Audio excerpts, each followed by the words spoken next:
Good afternoon, everyone, and welcome. My name's Janet Clayton, and I'll be moderating this important conversation about where the federal government is headed on climate change, ocean preservation, and the ocean economy, also known as the blue economy. This is one of a series of webinars. In the last year, AltaSea has been hosting these webinars to accelerate scientific collaboration, advance the emerging blue economy, and to inspire the next generation, all for a more sustainable, just, and equitable world.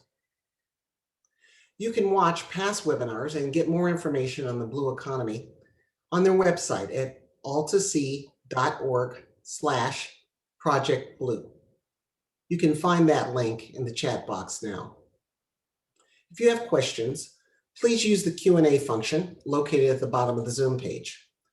We'll try to get to as many of your questions as possible.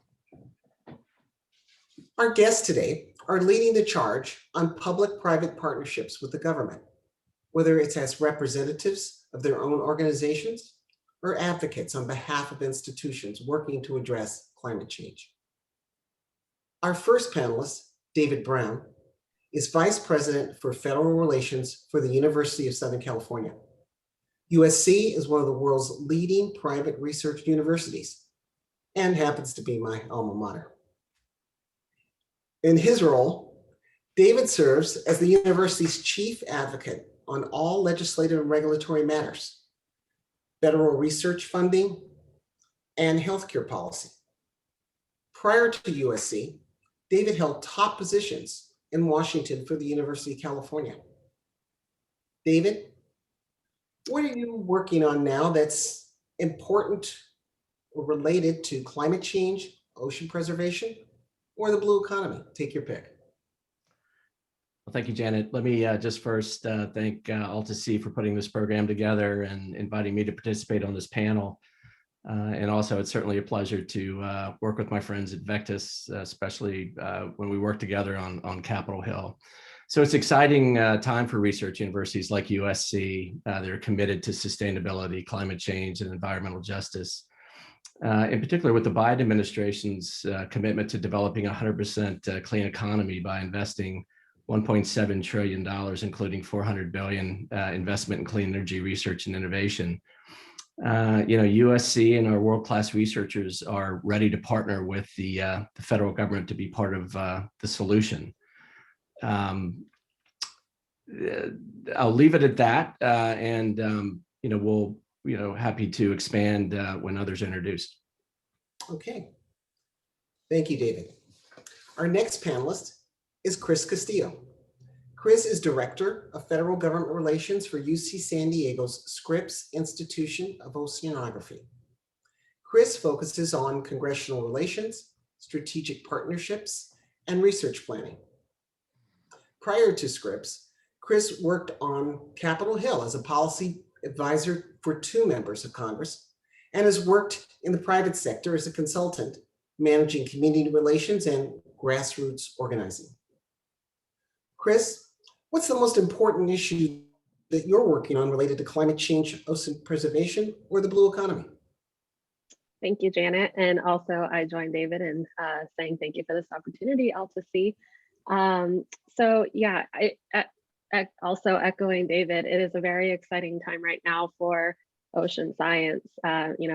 With this administration, we've rejoined the Paris Accord. 2021 has set off the UN Decade of Ocean Science for Sustainable Development with a number of goals, aspirational goals and opportunities for the world and the US to come together to tackle some of the most pressing issues facing our nation, our world, the oceans, and how that all affects all of us. So look forward to this discussion. Thank you, Chris. Our next panelist is Don Palisi. Don is a founder and managing partner of Vectis DC, a lobbying firm representing corporate, nonprofit, and education clients, including AltaSea and the Marine Mammal Center. Both are focused on ocean preservation. A San Diego native, Don has spent over 3 decades on Capitol Hill, working with leading members of Congress and as a consultant to significant California private and public organizations. Don, What issues are you working on related to climate change, ocean preservation, or the blue economy? Well, thank you, Janet. And again, I'll just say up front, it's just a pleasure to be on such a distinguished panel. David leads one of the preeminent, lobbying organizations on Capitol Hill. I always look forward to USC's Capitol Hill Days, which are, create a buzz around the California delegation, some of the most well-attended events, and certainly the universities at the cutting edge of everything LA does, and especially appreciate the new leadership at the top with Dr. Foltz, making climate change a real part of the big part of the university's agenda. And Chris, as a San Diegan, very much have not only a natural affinity, but a deep affection for Scripps and all of the things they've done really over generations now. And back when I was on Capitol Hill, we used to look to Scripps as a San Diego member for almost everything ocean. So great to, again, join just such a distinguished panel. What we're working on right now, especially is blue economy. We're coming out of COVID, hopefully soon. Jobs are a big question. Climate change is real. The new administration has made both workforce development, including, of course, jobs, and climate as two of the permeating things for just about every federal agency. And we could see very much an excitement, as both of my colleagues here today mentioned, on Capitol Hill, and if I could say a sea change moving forward, I think, as we get further into the first session. So it's going to be an exciting year. And again, thinking blue is at the heart of what we're going to be doing for AltaSea this year. So. Thank you, David. David, I'd like to come back to you. We were just talking, Don was just talking about, obviously, the change in administrations. Is the USC strategy changing for engaging the Biden administration, or in what ways will things be a little different in terms of how you approach things and what your priorities are, what you're pushing? How will the Biden administration make a difference in your strategy? Well, I think the short answer is, because the Biden administration's commitment to combating climate change, sustainability, addressing issues of environmental justice, which are obviously, key priority issues for President Fulton, USC. There's a lot of opportunity. I think I mentioned it in my opening comments that there's opportunity certainly to work with the Biden administration and to highlight the university's commitment to partnering with the federal government, really to develop sustainable solutions for the nation's economic recovery, innovative research, future green job growth. And we have quite a bit of expertise to kind of lean on, and we'll be working with certainly the members of the California delegation as we reach out to Congress, but also leverage those relationships with the delegation to reach into the White House and the Biden administration to talk about what USC's commitment is and the resources that we can bring to the table to complement their work. So I would say, maybe a long-winded answer to your question is I don't think that there's been a new strategy, but I think that, to deal with the White House or to interact with the White House, but certainly with this particular White House and the opportunities it presents and its commitment to climate change and sustainability, we are very excited to move forward with, being a partner with the federal government in these important areas. Thank you. Chris, feel free to elaborate on that from your end, but also I wanted to ask you, given that you focus so much on the ocean, there have been many news reports about the fact that just during this pandemic that started last year, that there's an estimated 1.5 billion face masks that enter the ocean. It's an awful thought. And just wondering, what do you think? Have there been conversations at the institution about what Washington can do to help clean up that problem?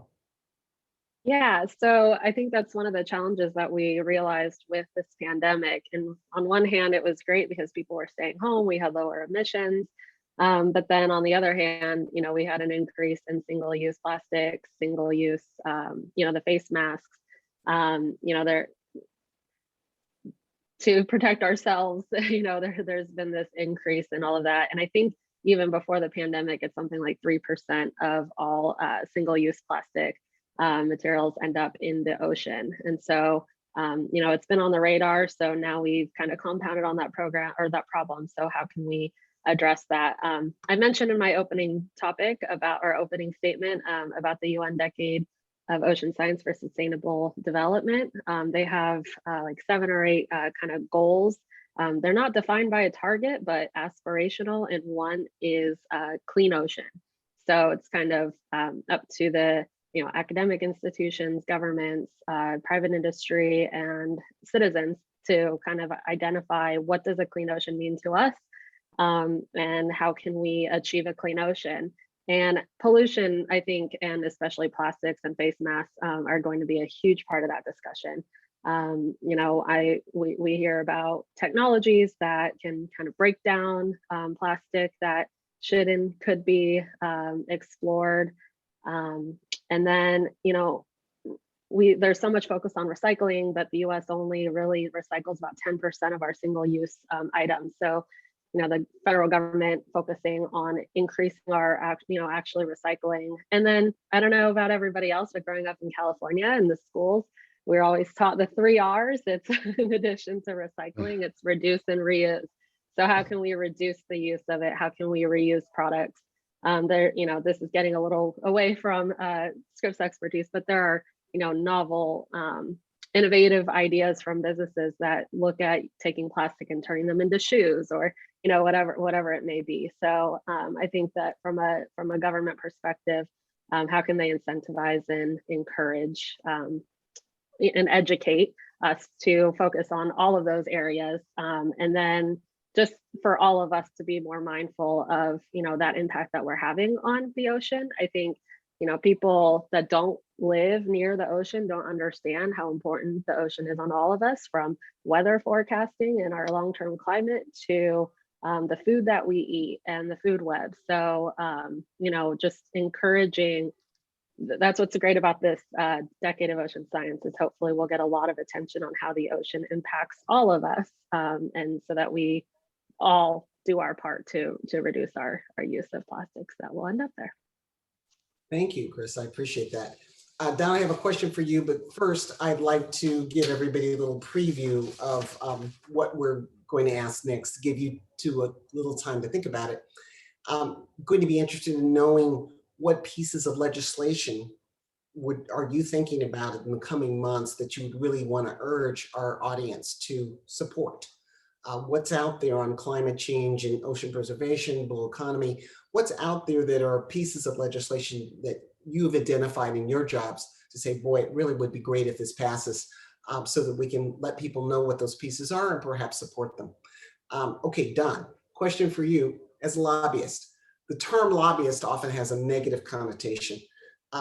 In fact, as I understand it, lobbyists are advocates for many things, including AltaSea and other climate change related organizations.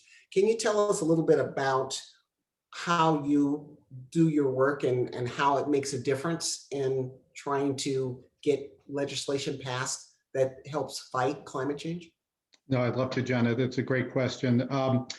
One of the things about lobbying is really just being an educational resource and ultimately an advocate on certain issues. In particular, for individual clients, we're privileged to work with AltaSea, which frankly has one of the biggest wow factors on Capitol Hill right now, because I said what they're doing in the heart of Los Angeles is right at the heart of economic growth. LAADC, for example, its first new marker and designation in the last 10 years. Of, LAEDC being? Oh, I'm sorry, Los Angeles Economic Development Corporation. Yeah, I apologize.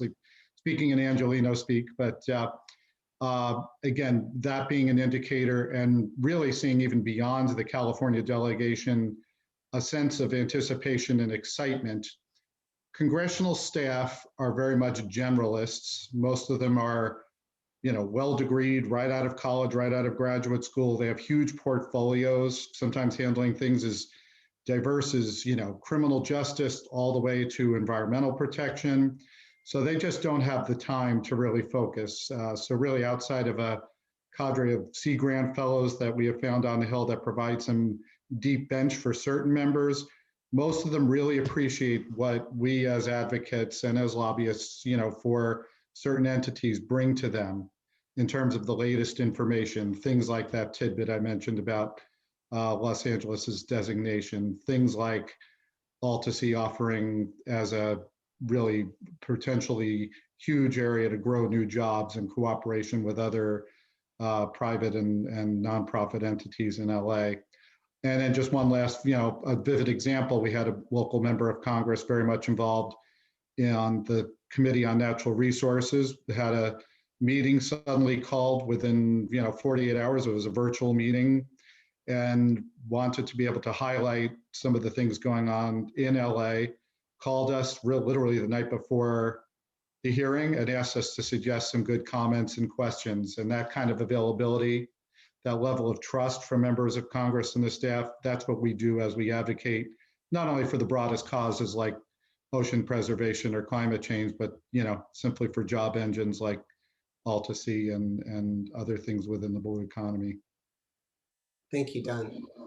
Okay, so wanted to ask you, this is a great opportunity to promote legislation that you're aware of, that you want to make sure that our audience is aware of, that you believe deserve support in these areas of again, climate change, ocean preservation, blue economy. So David, I'll start with you. Anything you'd like to highlight?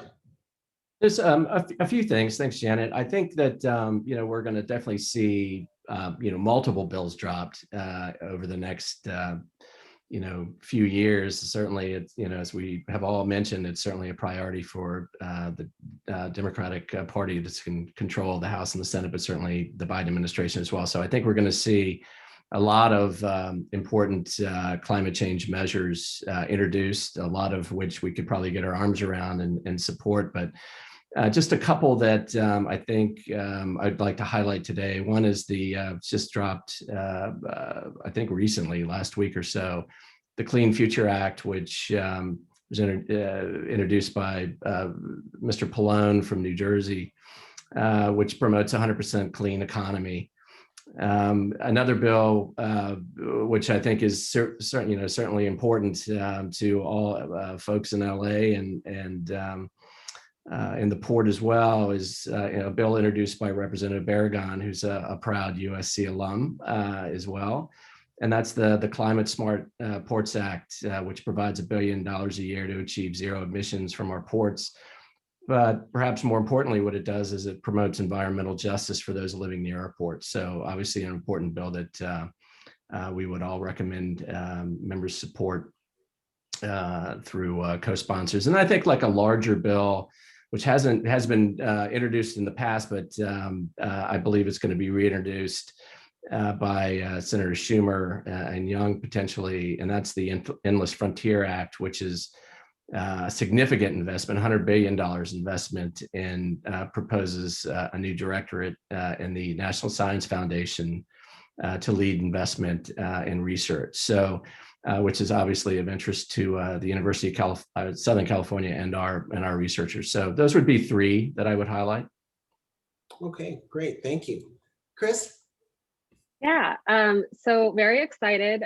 Last Congress, Congressman Grijalva from Arizona, who's chairman of the House Natural Resources Committee, circulated some draft language for an Ocean-Based Climate Solutions Act that I know the committee is working through. I think they got like 1,500 pieces of input on that bill, but it's a pretty major comprehensive bill that really looks at how can we address the climate change crisis through oceans, whether it's ocean mitigation, blue carbon capture, to improving the health of the oceans. And so it's kind of leading back to the first question you asked of, what's really kind of exciting right now is the role and focus of oceans in the climate crisis. That's something that I've seen increase over the attention over the last 5 years to a decade.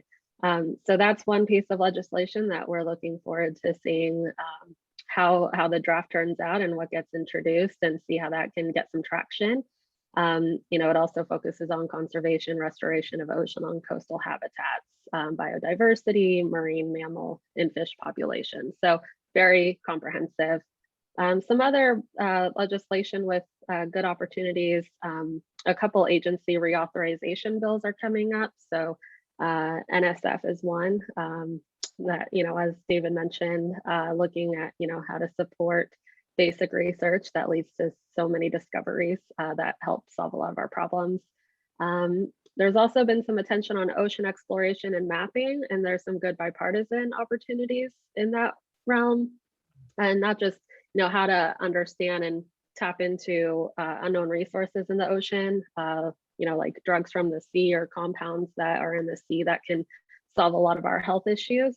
But then also, how do we preserve and conserve the ocean and all of its precious resources. And then I'd say infrastructure, that's on everybody's minds these days. And there's a real opportunity for coastal resiliency and restoration efforts that we hope to see. And the last one I'll say is not so ocean related, but impacts all of it.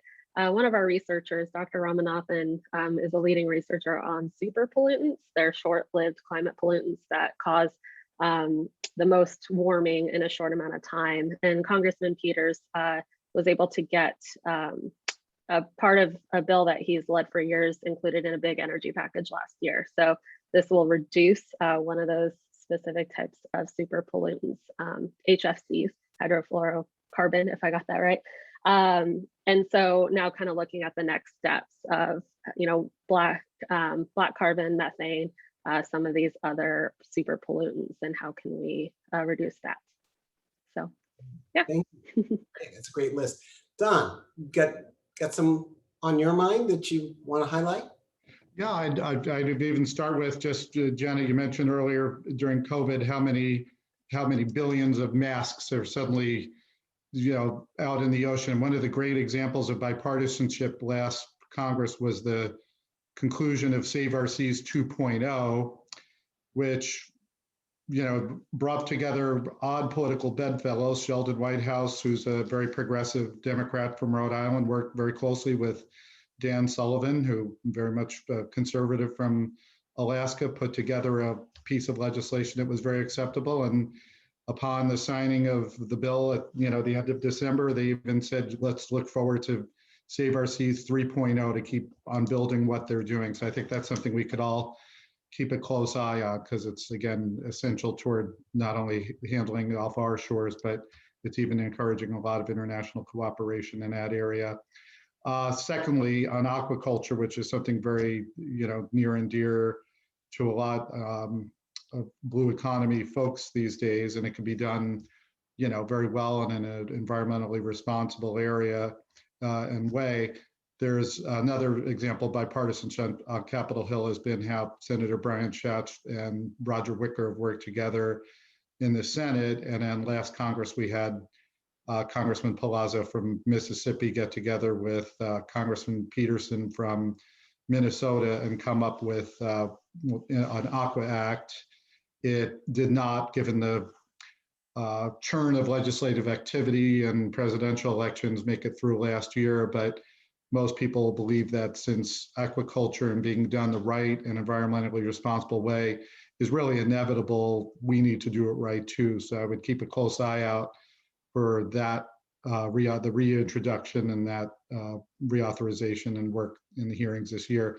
Thirdly, I would say keep an eye on anything coming out of Chairman Jared Huffman's committee in the House. It's the WOW subcommittee. I mentioned earlier, I'm always happy to say, I think Altesi has a big WOW factor. Well, it does on the WOW committee, which is Water, Oceans, and Wildlife. There's a lot of energy coming out of there. Jared Huffman's from Northern California, very much a well-schooled, very aggressive advocate, but also very practical and working across the aisle when he needs to.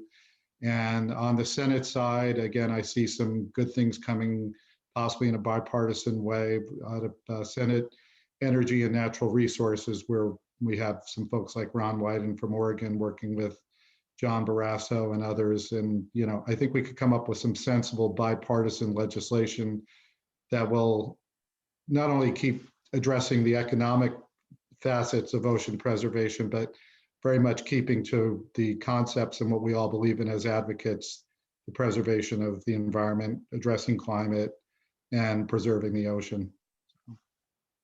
That's interesting. We know that the Biden administration has made it clear that they believe, the administration believes that climate change is real and is a serious problem and must be addressed immediately. However, we do still have members of Congress who haven't jumped on that train yet. So I'm asking any of you who want to come in, where do you see the best chances for bipartisan agreement in the environment realm, whether that be the oceans, whether it be economy, whether it be something else in climate change, but where do you see the best chances for bipartisan agreement on, okay, we actually can get both sides of the aisle to agree on this? Because we already know where the administration is, but we don't know where some members of Congress are. So who wants to take that one? That's a tough one. And I don't want to get too inside the beltway because I really do, as Don indicated, I think that there's ample opportunity for bipartisan movement of bills, support for these bills, just given the importance of the issue.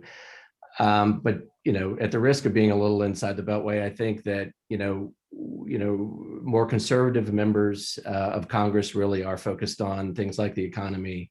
Not that the Democrats aren't; they certainly are, but also the defense and national security type issues. So I think when you talk, from a global perspective, even just climate change in general, sustainability, et cetera.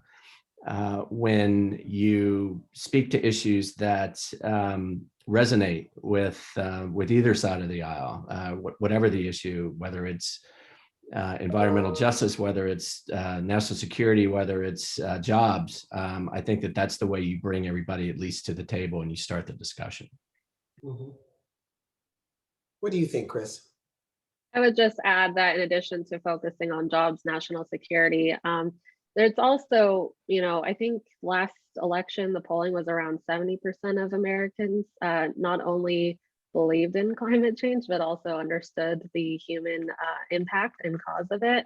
And that's grown immensely from just a few years even prior. And I think that as we're seeing the real effects of climate change, in California here, we're getting these, it's wildfire season year round as long as there's wind. And then you get a short punctuated season of rainstorms that are more extreme, and that's leading to landslides that were happening in Orange County this week, sea level rise in Florida and low-lying areas. I think that as people are seeing, oh yeah, okay, we are seeing our weather patterns change, there might be something here.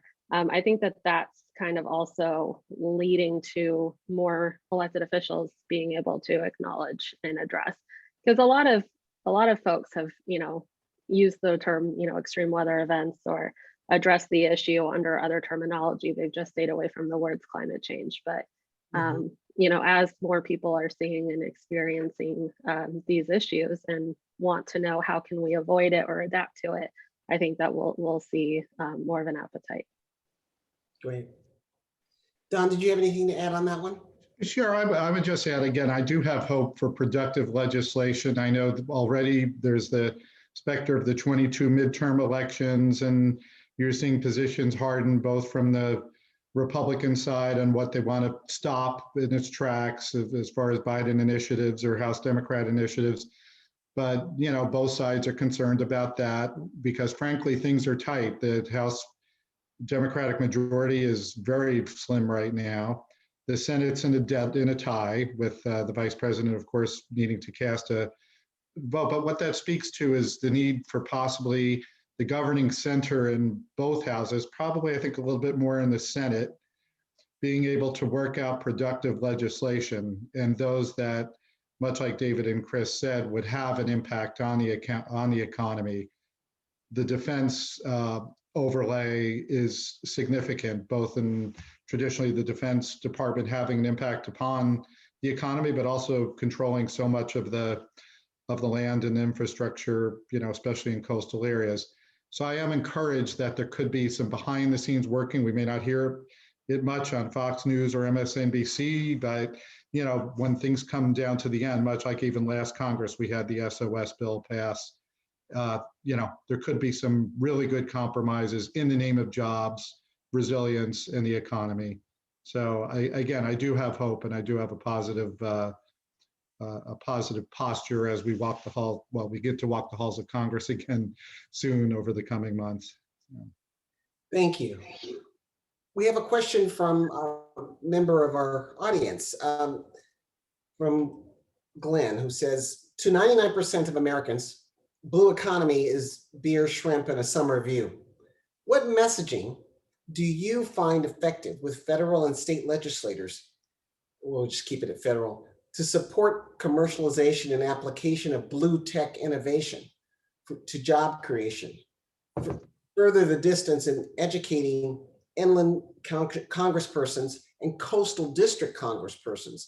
So he's really asking about messaging and what is an effective way to talk to members of Congress. What's a message that would work for the inland and the coastal? So just your thoughts on that.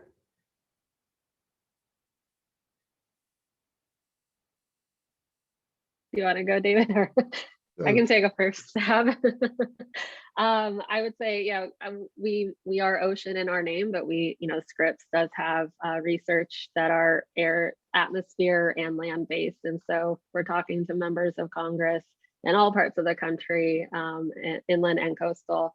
And again, I think I talked about this earlier, but there really is this strong connection between what's happening in the ocean and how that translates to our climate and weather patterns. And having people understand what that is, the food that we eat, all of the parts of the ocean.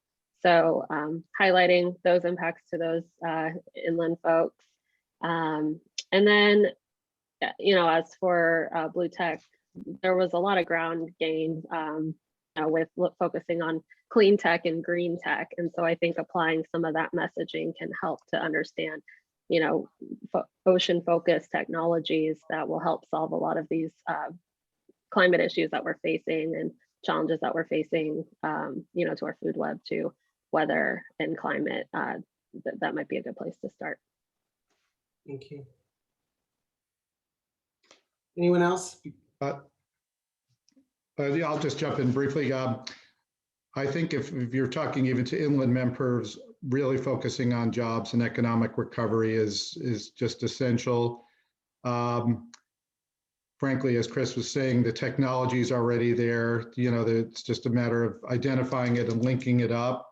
And one thing, again, I'm really excited about being an advocate for Alta-C is they're doing a great job, not only putting together public-private partnerships, but even linking, existing technology from even different parts of the region and, bringing them all into one place in order to create jobs.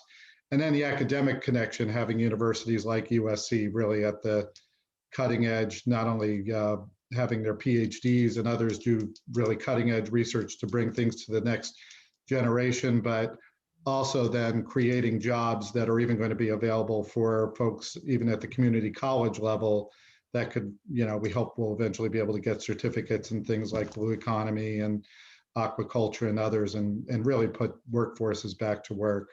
So talking to members of Congress, whether you're right on the sand or, for those of us in Southern California, even 90 miles inland, it should speak to a strong economy. And I might add to that, I agree completely. When we talk to members, from a broader perspective, certainly on climate and sustainability, we'd like to certainly stress the importance of the research, the basic and the applied research that we bring to the table, but really kind of move it a little further, which is really kind of hit home relative to the impact on their constituents, the communities, the manner in which they live their lives, the clean air, the clean water, everything that we can bring to the table and the investments that the federal government can make that we can leverage again, as Don said, to develop new technologies that enhance people's lives, and potentially create jobs, all for the better, because it really does, regardless of your political persuasion. If we can improve individuals' lives and improve communities and help our neighbors through the research and the innovation that we're able to develop through federal investment, then that, I think, is the best story of all, which is just, again, improving individuals' lives. Thank you. I have a question here from Mary. What do you, and this may be more in your ballpark, Chris, but anyone is free to come in. She's asking, what is the most important threat that Southern California oceans face? Is it pollution, which would seem obvious, but is there something else that perhaps we don't know about that is a real threat? And what role can the universities play in helping address that? That is quite a question. It's hard to identify what the most important. I will speak to pollution. We do have issue of pollution, runoff, polluting the waters near shore. I'm in San Diego, so we are very focused these days on the pollution coming across the border, the Tijuana River Valley pollution. If anyone's familiar with that, basically during heavy storms and then also during dry season, summer season, we're seeing pathogens and polluted wastewater entering into our ocean and kind of getting trapped in the nearshore environment. So that's a very big topic that our scientists are working. We have proposals to identify a near real-time pathogen model and forecast, so we can understand when our beaches might be impacted, so that for public health purposes, people aren't going into the water. So that's a very big pressing issue. And then there was an LA Times article in about December talking about DDT, the old pesticide. Our colleague at UC Santa Barbara discovered that there were more barrels than thought and that they were leaking. So there was an update to the article that some of our scientists will be going out on a cruise currently to send little, they call them Roombas, little rovers around to kind of understand what the scope of those barrels and the potential leak and exactly where they're located. And then that will lead into understanding, there have been some sea lion strandings, sea lions dying from cancer, and trying to understand, if there's a link there, what's causing that, and also how does that enter into our food web. So pollution, definitely, major concern for us here in Southern California, and especially, as there's increased attention on aquaculture, how to make sure that, we're not building these aquaculture farms in an area that there are these pathogens and pollution that might impact us and all of the sea creatures. So. Yeah. And the resources that USC must have, David, on looking at so many of these issues, are there departments or researchers looking at some of these issues that we may not even know about? I imagine there must be many different elements of research that are looking at some of these same issues as they are at Scripps. Scripps is a little more focused on certainly oceans, but you're absolutely right. The USC research enterprise has quite the expertise in any number of one of these areas. I would maybe highlight a couple. One is and I was going to actually raise this with the previous question that you just asked, which is transportation. Obviously, in Southern California is a big issue, and we have at USC a world-class University Transportation Center, which is called a UTC, that we work with through, I think, Cal State Long Beach. And really what they do is, and it's called Metrans Transportation Center, and they focus on solving transportation problems, freight movement, pollution, et cetera. but also in addition to just, looking directly at, issues that are day-to-day problems, it's obviously research focused and education focused. So a lot of workforce training and outreach to the community as well. The other is the Wrigley Marine Science Center, where our researchers pretty much study everything from aquaponics to biotechnology to kelp biofuel to food waste recycling. And then the last thing I would mention, without any real detail, but I think it's equally as important to either what Metrans or Wrigley does, is just our social scientists that work on solving some of the really perplexing problems for individuals and communities, as they deal with some of these big issues associated with climate and sustainability and pollution. So those three. Okay, thank you. Don, I don't want to leave you out. If there's anything you want to add, do that, or I can move on to the next question. I would just add one thing, and again, being a person who walks the halls of Congress, at least in normal times here, looking at the makeup of the House and Senate, I mean, it's really putting the cards on the table, especially on the two committees I mentioned earlier. You have very progressive leadership, Chairman Raul Grijalva on House Natural Resources, and then over on the Senate side, Joe Manchin, who's probably the swing vote. Some people have called him the most powerful person in Washington right now because he's probably the most moderate Democrat. And if he skews the other way, things can be defeated. Manchin's from a heavily coal, old-fashioned energy state. And then you have a lot of, coastal progressives on the Natural Resources Committee and on the remainder of the Senate Energy and Natural Resources Committee. So it's going to be an interesting debate coming up. And again, as I expressed my hopes earlier, that it's going to be more actual roll up the sleeves and get things done, as opposed to going back to the corners of Fox News and MSNBC. We might see some really good things going on. And I think it's actually a good thing having a coal state chairman, maybe talking to progressives, and let's see where we can meet in the middle. And as we've been saying this whole hour, probably around jobs and around sensible things we can do in a bipartisan way.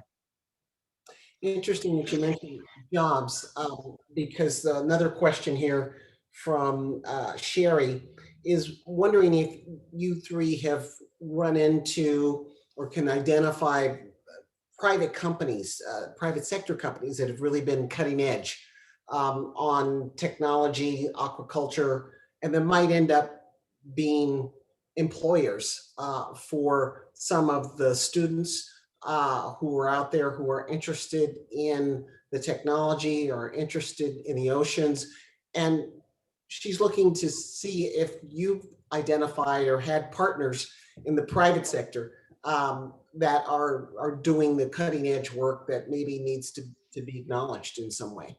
Have any of you worked or identified companies that everybody might agree are really doing some interesting work that might provide jobs in the future, as well as environmentally sensitive aquaculture?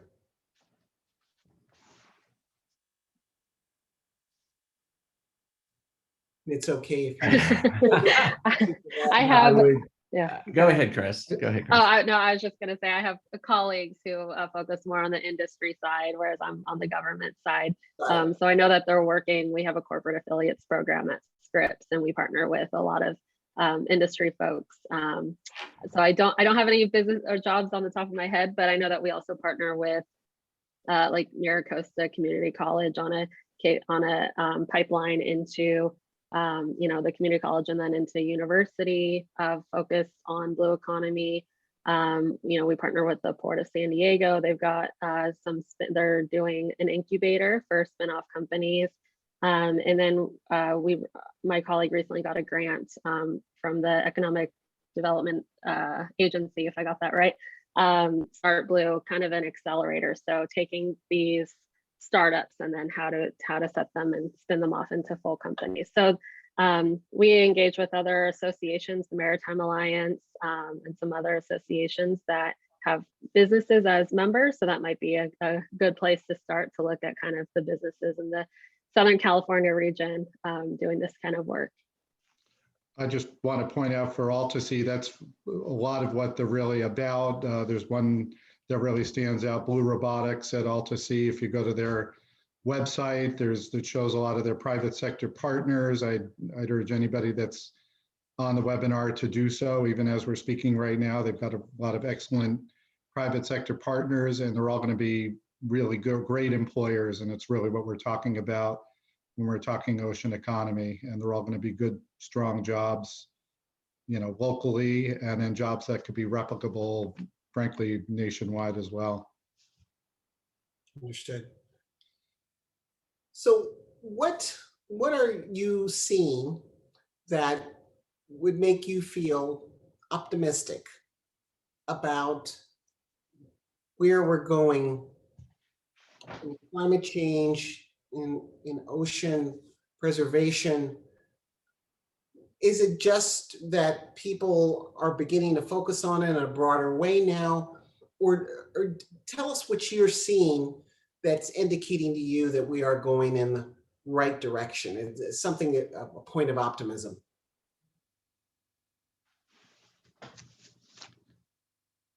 Take the first stab at that, from a major research university perspective, and we've mentioned this throughout this program. It's just the commitment from the Biden administration on climate change, sustainability, environmental justice issues, and from a university perspective that brings research to the table, hopefully applied research that you can create jobs and new technology out of new businesses as well through tech transfer. The fact that the Biden administration's on record saying they want to invest $400 billion over 10 years in clean energy research and innovation. They're looking at proposing an establishment of what's called ARPA-C. For those of us who are in DC, that is essentially an advanced research project agency for cutting edge research that is focused on developing game-changing technologies in climate change, something that hits right at the heart of what university research is all about. And then I think Chris mentioned it early too, which is the potential for $2 trillion infrastructure package through reconciliation that will help develop real infrastructure projects to rebuild and modernize antiquated infrastructure to help move the needle relative to sustainability and climate change. So I think there's a lot of reasons to be optimistic, but from a higher ed research institution lobbyist perspective, those are some big ones. Thank you. Chris? Yes, again, it's very similar to what David said and kind of what I had said earlier, just this greater focus on the ocean's role in the climate crisis. That gives me a lot of optimism, and kicking off this year with the UN Decade of Ocean Science, it's just a really exciting time to be able to get all of the parties, research institutions with government and industry together to solve some of our pressing issues. And I'm excited to see what happens in the next decade. I think also, finally, a lot of focus also in the Decade of Ocean Science and in our country is also on equity and access. So, providing these opportunities for folks. We have, through our Birch Aquarium, we do outreach to K through 12 schools and underserved communities. How can we expand that and continue to feed that pipeline so that we have a more equitable education system in these graduate positions and in these policy roles?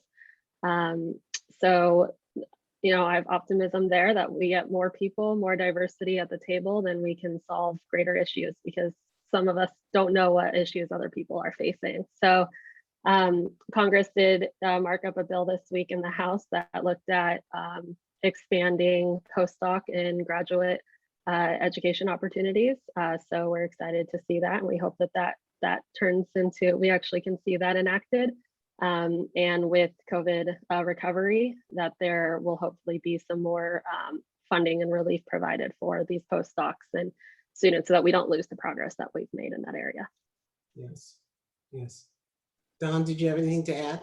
Sure, I would just add, again, bringing it back to Altusy and so much of the exciting innovation that's going on there. In fact, more laurels to USC. Diane Kim, who's a USC graduate, has developed holdfast aquaculture at Altusy, and I think it's something really commendable what she's done, because she's all about really keeping the oceans clean, but also providing a healthy and local source of food, which I find, this very exciting blend of know-how through solid academia, a commitment to the environment, but also the practical, creating jobs, and in this case, a great, great local food sourcing. So again, things like a story like that makes me highly optimistic. And as we've been saying, I think Congress is finally getting it, that there's a way to come up with these kind of consensus things that result in things like Diane Kim's company.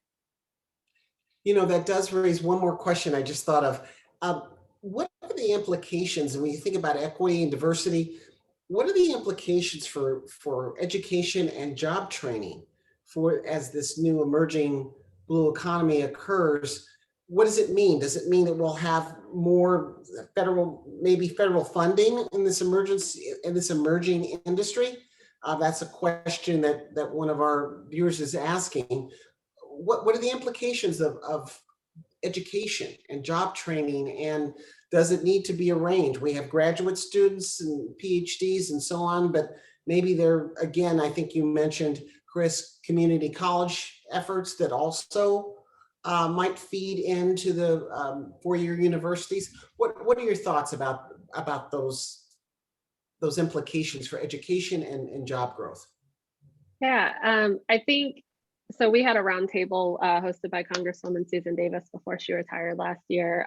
She cares very much about, ocean and national security issues, and then as higher ed committee when she served. And, we had everyone in the room of talking about how do we engage. A lot of kids in the K through 12 don't even know about these ocean jobs and don't even know about blue economy and these opportunities. So how can you kind of understand at a younger age what what skill sets, what interests these kids, and how does that align to whether it's going to academia or into blue economy type jobs. So, programs, outreach, STEM outreach, getting it included into curriculum at a young age, just to expose kids so that they understand, oh, wait, that might be a job I can do someday. And then really, support all the way through. Community colleges are, a great place, and they're expanding their curriculum in these areas, and then that pipeline into the higher ed education, like USC, UC San Diego, Scripps, and then from there, we do have the federal support, as I mentioned, that Start Blue Accelerator. So you're starting to see that there are these activities that are happening each step along the way.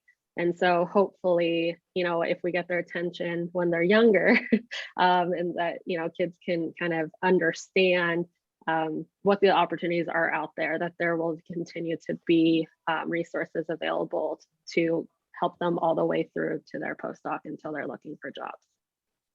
I don't know if that really answered. No, that's excellent. I just want to make sure. David, do you have anything to add? Yeah, I mean, I agree with everything Chris said. She's absolutely right on point. I think maybe from a broader perspective, where the federal government can really continue to focus on equity, diversity, inclusion, certainly on the higher ed system, is through student financial aid programs like the Pell Grant and work study and things like that, which really do help individuals attain college degrees, and once they get to USC or UCLA or Scripps or wherever, they can decide what field of study they want to pursue. But I think the biggest challenge is that access challenge, and it's an issue that we deal with all the time. But I think hopefully everybody here knows that USC is deeply committed to equity, diversity, inclusion. And in fact, I think our latest numbers, just in terms of Pell eligibility, we have, we're 21% Pell eligible for our incoming freshman class. We also take 1,300 community college students as transfers every year. And I think most people would know that a lot of the federal funds for workforce training actually flows through community colleges. So we really pride ourselves in our relationship with the local community colleges and really try to partner with them. And then the last thing I'll say is that we do a lot of work, really unique work, in terms of educational outreach programs within the LA community, either through Head Start or TRIO, or through a really innovative program called the Neighborhood Academic Initiative, which is getting right to what Chris was talking about, which is the neighborhoods around University Park campus and at our main campus, or University Park campus and Health Sciences campus, to work with kids to get them in a place where they can apply to colleges and be accepted to colleges. And it's a tremendous program for the city of LA and has been very successful. So long-winded answer to your question, which is, the federal government helps with a lot of the funding to support those programs. But those programs are so important to USC and so important to our communities. Well, I think that's a really optimistic way to wrap up our hour. Don, I don't want to make sure that I haven't left out anything you wanted to say. I'll just add very briefly, we're hearing on Capitol Hill very much the revival of a program that was very successful during the Obama Recovery Act 12 years ago now, which is related to trade adjustment assistance, but really focused on community colleges. And since my two colleagues here are both with institutions that are really well known about taking transfers from community colleges, or those that are even terminal, using the skills learned at community college, I think we're going to see really major investment. And I'm looking forward to working with our members of Congress as the infrastructure bill comes up, as pouring more money, much like this TACT program was 12 years ago.